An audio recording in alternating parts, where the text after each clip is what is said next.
مثلا شو بالشغلات كانوا يقولوا لك؟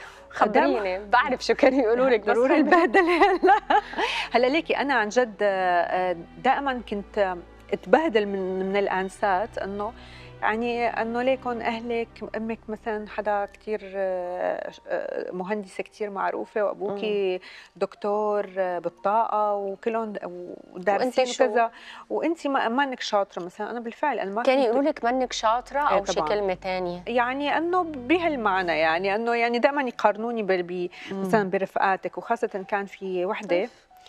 بالصف عنا يبعت لحمى لهلا حقد عليها.